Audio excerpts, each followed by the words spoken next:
I was going to do a quick review today. Unfortunately, this thing that I bought did not do a good job.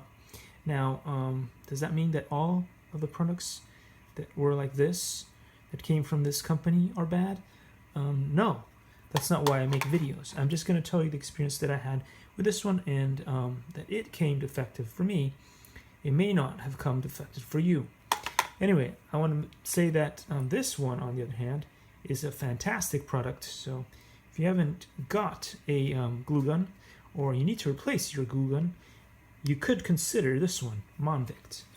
Anyway, let's get back to the review real quick. So I'm going to show you what happens to this little device and why I think it is not that good, and that if it was running properly, then it would be good. But anyway, in the next video, I will plug this into the wall and we'll get started on it. Thanks for watching, and I'll see you in the next one. Likey.